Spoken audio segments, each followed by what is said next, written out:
ध्यान देते हैं समय और काम पे। समय और काम है टाइम एंड वर्क। सवाल है कि एक रोटी है, रोटी को 3 भागों में बराबर बराबर बांटना है। कितना भाग में बराबर बराबर बांटना है? 3 भागों में। तो मतलब 1/3 हिस्सा 1/3 हिस्सा 3 को बराबर बराबर बांटना है। ठीक है, 1/3 1/3 1/3 हो गया। अब इसमें सवाल उठता है कि जो मंझला भाई है ये कह रहा है कि माँ हम रोटी नहीं खाएंगे, रोटी हम नहीं खाएंगे। ठीक है, तो 1/3 हिस्सा जो है रोटी हम नहीं खाएंगे। कह रहा है वो वाला जो हिस्सा है आप छोटा वाला भाई को दे दो। क्लियर है? तो छोटा वाला भाई को वो वाला हिस्सा दे दो, तो मंझला भाई का कितना हिस्सा है? 1/3 हिस्सा है। कितना हिस्सा है? 1/3 हिस्सा। अब सवाल उठता है कि छोटे वाले भाई को कितना भाग रोटी मिला, रोटी का कितना भाग मिला छोटे वाले भाई को। ठीक है, तो छोटे वाले भाई को 1/3 तो उसका पहले से अपना हिस्सा था, जो अपना था वो है, और ये वाला भाई भी छोटे वाले भाई को दे दिया तो उसका भी हो गया 1/3। तो टोटल करके कितना हो गया? 2/3 हिस्सा किसको चला गया? छोटा वाला भाई को चला गया कितना? 2/3। ये अब क्लियर हो गया, समझ में आ गई बात? ठीक, अगर इसके उल्टा सवाल अगर तुमसे पूछा जाता, देखिए ध्यान से सुनना, जमाई लगे तो मार देंगे 1 लपड़। मैं दिया जा पीछे जाओ। हाँ, ध्यान से सुनना, ठीक है? इस पर नहीं बैठो, गिर जाएगा। तुम्हें हुलचुली इतना है ना, तुम बैठो ना। अरे उसके पीछे जाओ ना यार, आवाजें ना सुनना है।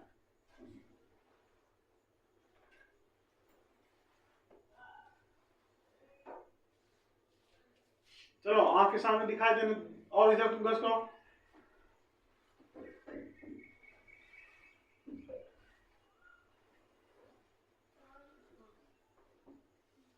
हाँ, तो अब सवाल ये है कि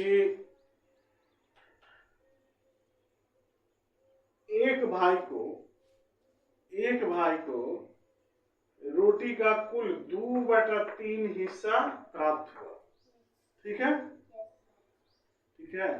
जैसे 2 व्यक्ति हैं, 2 लोग हैं, बड़ा भाई और छोटा भाई। मंझला भाई तो मना कर दे कि हमको हिस्सा नहीं चाहिए। ठीक है, तो हिसाब किताब इन्हीं के बीच में होगा। तो सवाल ये है कि छोटे वाले भाई को रोटी का 2/3 हिस्सा प्राप्त हुआ। कितना हिस्सा प्राप्त हुआ? 2/3 हिस्सा प्राप्त हुआ छोटे वाले भाई को। तो बड़े वाले भाई को रोटी का कितना हिस्सा प्राप्त होगा? सवाल ये है। ठीक है, देखिए अगर हम पढ़ाई करते हैं तो एक एक चीज को बारीकी से तोड़ तोड़ करके समझने का कोशिश करते हैं, तो वो चीज हम जीवन में कभी नहीं भूलेंगे। ठीक है, तो चलिए देखिए सवाल को हम फिर से एक बार दोहराते हैं। ठीक है, 2 भाई, इसमें छोटे भाई का हिस्सा जो है 2/3 भाग है, तो बड़े भाई को कुल कितना रोटी का हिस्सा प्राप्त हुआ? ठीक है, तो कोई बता सकता है?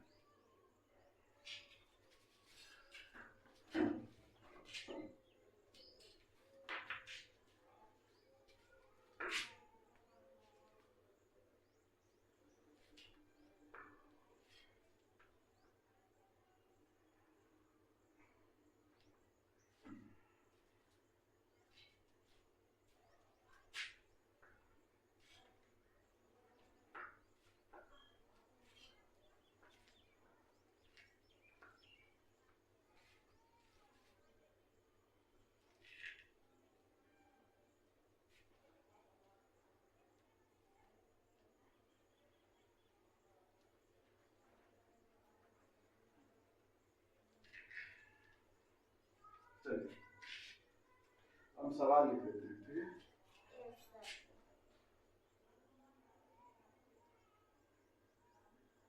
दो भाई में से बड़े भाई को 2/3 भाग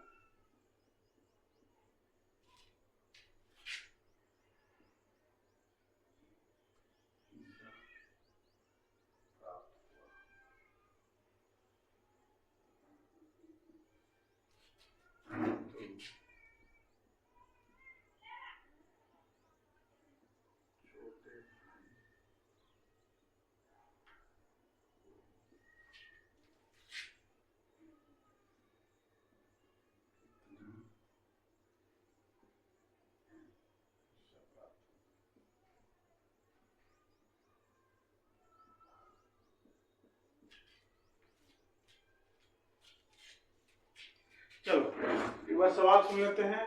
दो भाई में से बड़े भाई को 2/3 भाग हिस्सा प्राप्त हुआ, तो छोटे भाई को कितना हिस्सा प्राप्त होगा?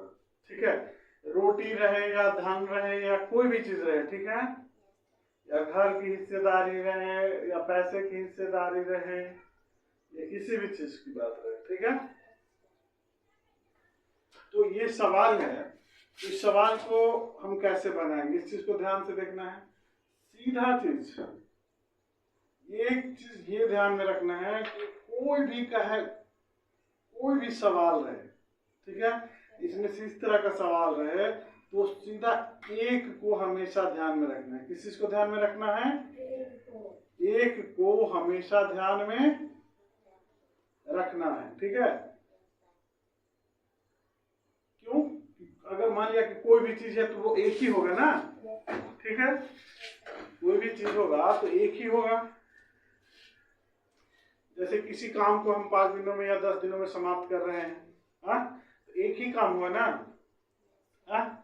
और किसी सामान में से, एक ही सामान में से, किसी सामान में से 2/5 भाग को खत्म कर दिया, 2/5 भाग रमेश को दे दिया या विकास को दे दिया, या फिर सवाल रहेगा कि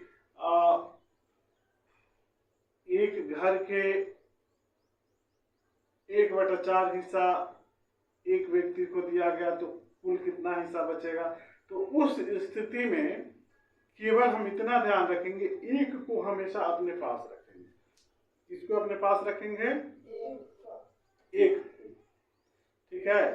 तो एक को हम हमेशा पास रखेंगे। क्यों रखेंगे भाई? क्योंकि एक के बिना कुछ संभव नहीं है। तो 2/3 हिस्सा उसके बड़े भाई को प्राप्त हो गया। 2/3 हिस्सा किसको प्राप्त हो गया?